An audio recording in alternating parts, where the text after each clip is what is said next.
Hello and welcome to Rise and Unwind. I want to thank you for tuning in and checking out the show. If you actually want to be on the show, go to our website. That's riseunwindtv.com. And what's happening on today's show? Well, we got this. One of the great things about being an actor is that you are challenged by new things all the time. You know, so often the character will do something that you have no idea how to do, and suddenly you'll find yourself taking piano lessons, or learning how to rock climb, or just doing something completely different. And do the towel say his and hers and hers?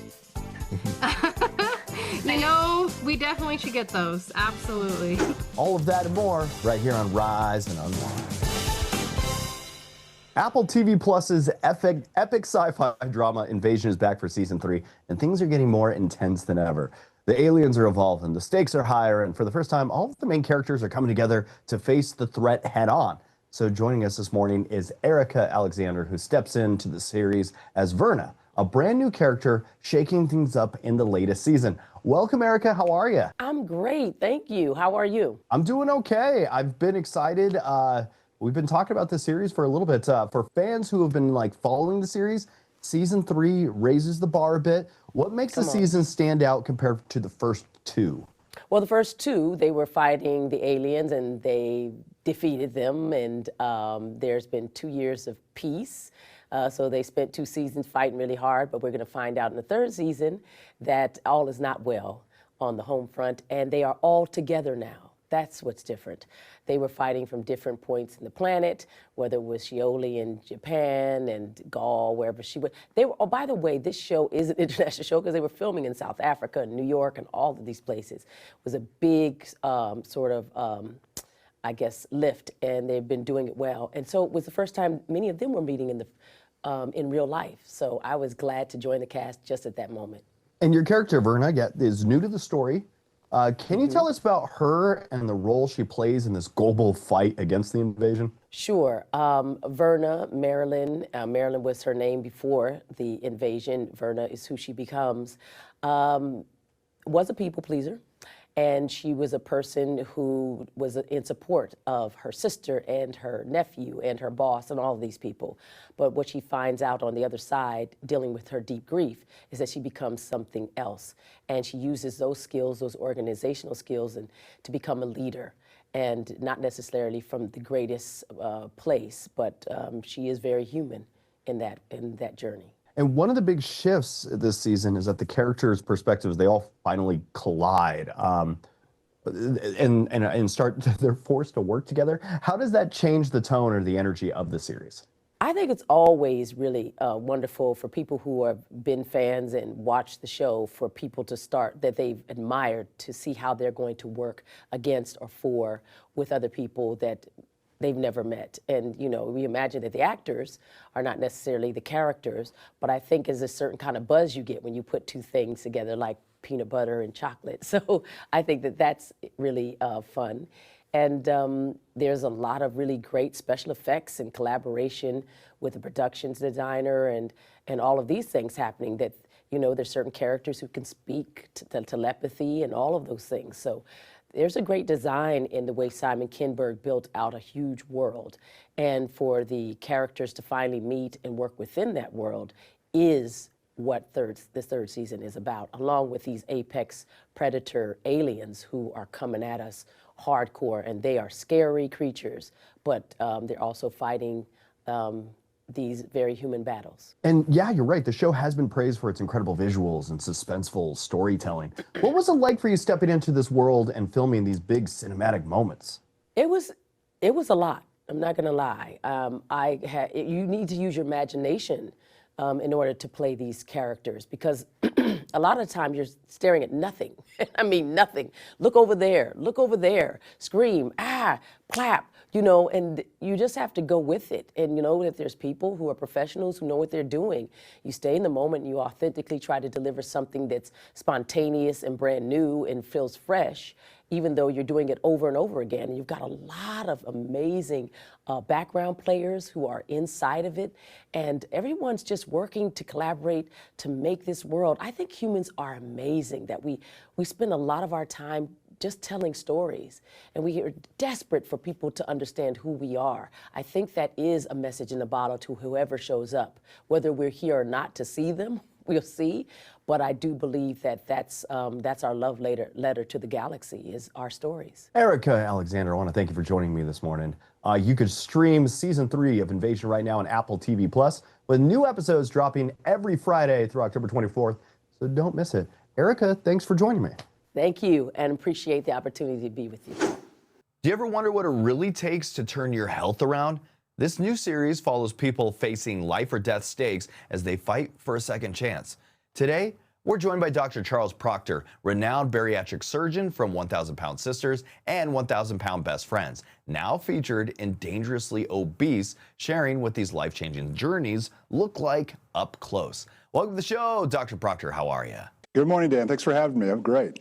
Okay, for viewers meeting you through this series, how do you define dangerously obese, like medically speaking, and what kind of risks are your patients facing when they first come to you? So these are patients who are overweight to the point where it affects not only their day-to-day lives, but their health in very dramatic ways. You're going to see patients who are immobile because of their weight, or very minimally mobile. You'll see very young people who are on a terrible trajectory where they may not live to see even middle age. So when we say dangerously obese, that's truly what it is. And this is a danger not only from a physical standpoint, but from a stigma standpoint as well. And the show follows patients for a year or maybe even more. What are the first milestones you look for before, during, and after bariatric surgery to know someone's truly on the right track? That's a great question, and to your point, we need to look for these milestones before we ever get to the operating room.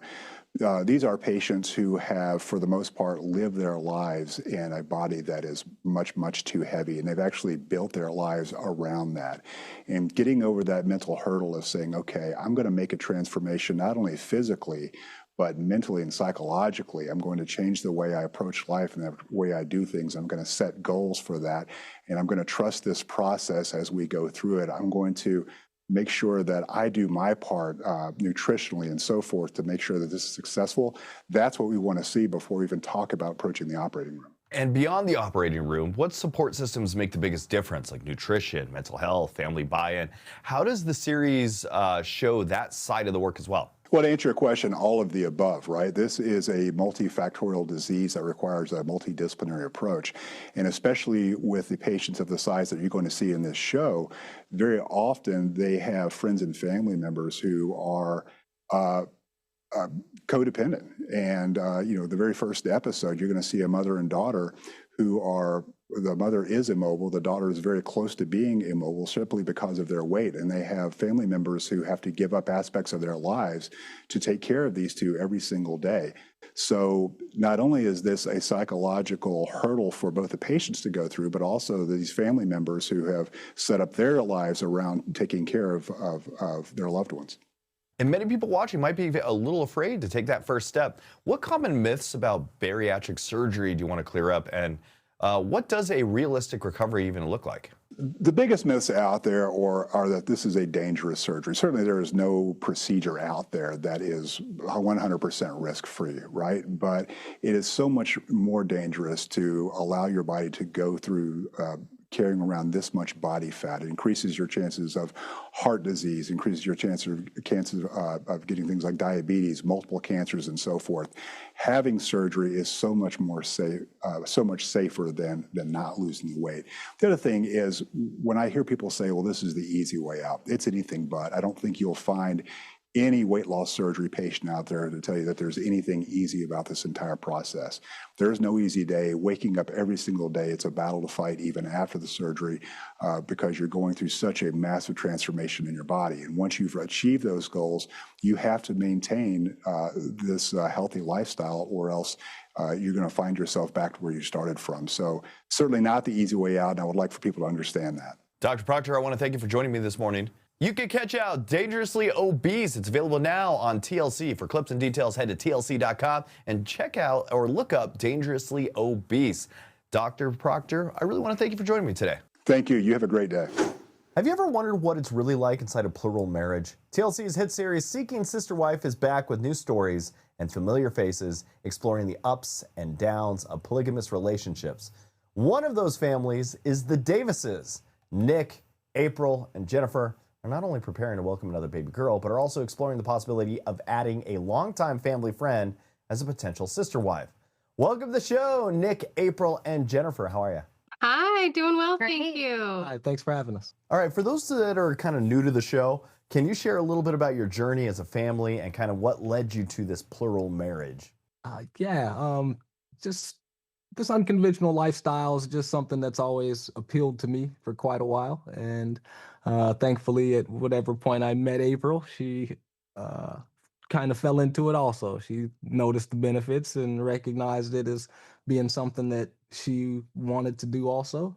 And so we've just been steadily just building together, working on our family. We met Jennifer. Jennifer came along and she was with it too. So the three of us have been together for about 8 years now. And this season highlights your friendship with Teresa. What made now the right time to explore whether she could be part of your family in a deeper way? Yes, so this season you will see us courting Teresa. She's been friends with us for over 10 years. And honestly, it was the kind of thing where she approached Jenny and I. She knows that the women in our relationship do the initial seeking. And she made it very known to us that she has feelings for Nick and would like the opportunity to be able to date us and potentially become our sister wife. And so after some correspondence, we decided to go on a date. And Nick, the show touches on your struggle moving from like best friend to husband.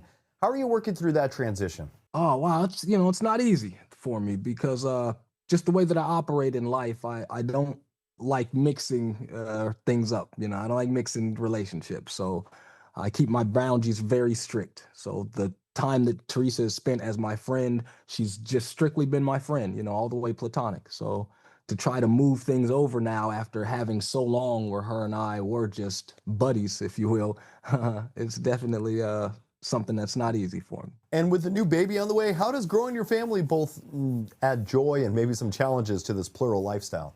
Adding our baby Charlie has definitely, of course, been so overjoying to us. But also, it adds maybe another level of potential complication to adding a potential sister wife. That person is going to need to be okay with, young children and, a newborn in the house. So we want to make sure whoever's coming in is the most comfortable with that and, wants that sort of family lifestyle. What do you hope viewers take away from your story this season, whether they agree with your choices or not? Honestly, I think that the biggest thing is that you can have a happy and healthy relationship without it being society's traditionals type of norms. We do things completely different. We even do things a lot of times different than a lot of other polygamous families, and that's okay. And we want to show that you can do things differently and you're happy and have a good family home. I'm not in any way trying to promote the idea that all men should be polygamous, but you should definitely seek to create the kind of life that you want for yourself. Absolutely. And do the towels say his and hers and hers? We definitely should get those. Absolutely. All right, you three. You can follow the Davis family journey and meet the other families with the new season of Seeking Sister Wife, now playing on TLC. I want to thank you three for joining me this morning. Thank you, Dan. Thank you. Do you ever feel like your money just disappears because of hidden fees? No, it's not just you. Americans and small businesses are expected to lose nearly $39 billion this year from surprise fees when sending money abroad. So joining us today are Ankita DeMello, Principal Product Manager at Wise, and Dante Overpay. Okay, he's a character brought to life by comedian Muhammad, helping people avoid silly money mistakes and make smarter financial choices. Welcome to the show, you two. How are you? Hey, we're good. Thank you. How are you? All right, $39 billion in hidden fees. That sounds huge. How can people avoid losing money when sending funds overseas? You're right. It is a huge number. So let's talk about where these hidden fees are actually hiding. Some banks and traditional providers actually mark up the exchange rate. So let's take an example. 1 US dollar is about 18.7 Mexican pesos. Now, your bank might actually give you a lower exchange rate of, let's say, 16 pesos. And that's exactly where the fee is hiding.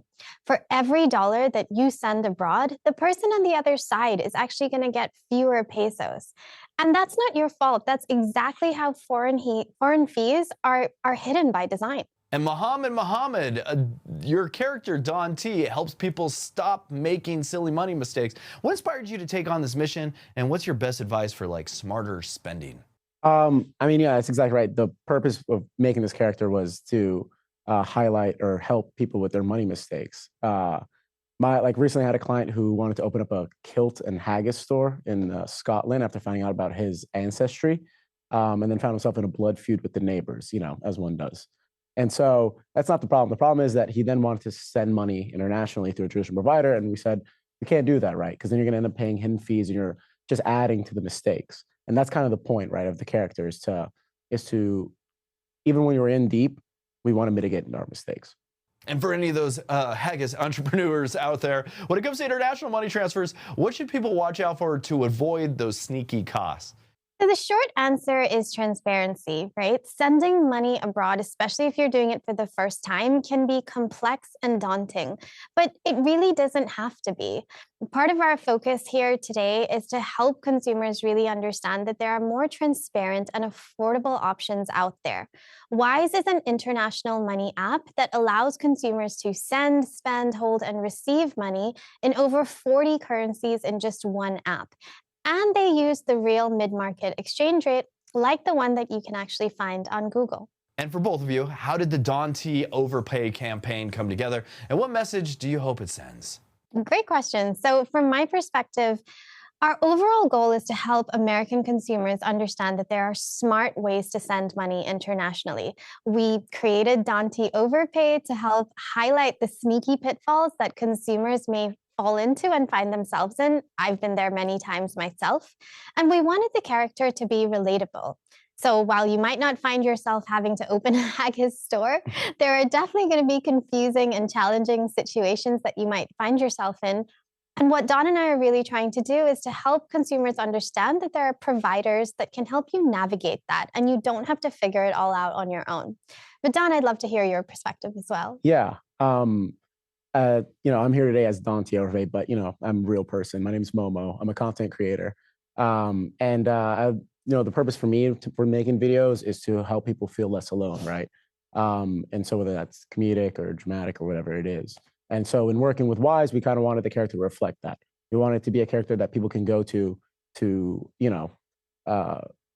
when they feel alone or when they feel that their back's against the wall, right? Someone's going to listen to them and provide good advice, right? And it's been a lot of fun creating these strange and sticky situations that we're putting these characters in. But at the root of it, it is relatable. And I think a lot of people can find meaning in it. All right, for the content creators, entrepreneurs, and potential haggis distributors, before we wrap up, where can our viewers go learn more about avoiding hidden fees and making smarter financial choices? You can head over to wise.com/Don T Overpay, or you can also look up Allura Momo on all platforms to learn more. Hey, I want to thank you two for joining me today. Thank you so much. Having us. Ever wish the holidays felt a little more magical and maybe meaningful? This year, America's #1 aquarium is lighting up the season with an immersive experience that shines a spotlight on conservation. We're joined by Misty Mitchell, Director of Conservation and Education Programs at Johnny Morris Wonders of Wildlife National Museum and Aquarium, live from Springfield, Missouri. Welcome to the show, Misty. How are you, my friend? I'm great. Thank you for having me. No, I'm excited about aquariums, especially for the holidays. You're joining us live from this brand new Holiday Lights experience. What inspired Sea of Lights Enchanted Christmas? Yeah, Sea of Lights Enchanted Christmas was inspired by Johnny Morris, his passion for connecting people to nature and the outdoors. Johnny Morris is the founder of Bass Pro Shops and a leading conservationist. As part of the Johnny Morris Conservation Foundation, we are dedicated to providing conservation outdoor experiences and connecting to the next generation of outdoorsmen. Sea of Lights Enchanted Christmas is going to bring the aquarium to an all-new glow holiday adventure connecting people to conservation. So what can guests expect to see on this journey? Are there any standout moments that we shouldn't be missing?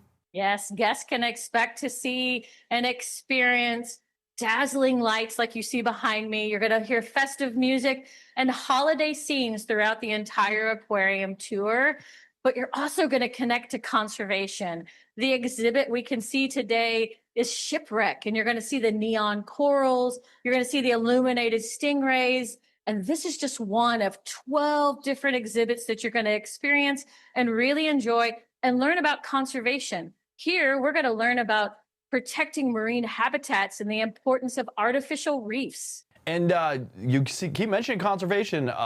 How does this event bring that mission to life, and why is that message so important right now? Through our AZA accreditation, our immersive exhibits, our partnerships with leading conservation organizations, and hands-on educational programs, we are dedicated to conservation. It's our #1 mission.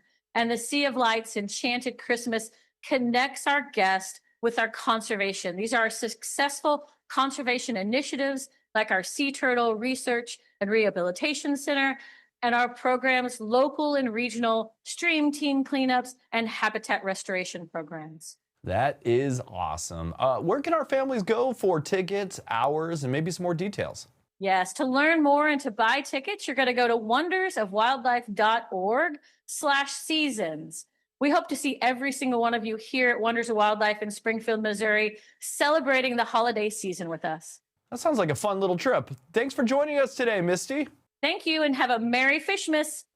Oh, you killed it. All right, you win. You win with that. Thank you. If you ever dreamed of cruising with a little Hollywood flair, this one's for you. Princess Cruises just held a star-studded naming ceremony for its newest ship, the Star Princess, featuring none other than Camila and Matthew McConaughey as godparents. From Sheryl Crow's live performance to a drone show lighting up the Florida sky, it was a night to remember. Here's a look. It was a night of music, lights, and a little bit of movie magic as Princess Cruises celebrated the official naming of its newest ship, the Star Princess, at Port Everglades in Fort Lauderdale.